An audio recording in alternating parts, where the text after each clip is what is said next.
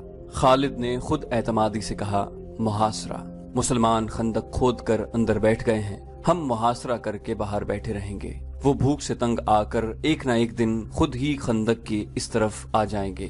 ابو سفیان نے کہا، ہاں، مجھے یہی ایک طریقہ نظر آتا ہے جو مسلمانوں کو باہر آ کر لڑنے پر مجبور کر دے۔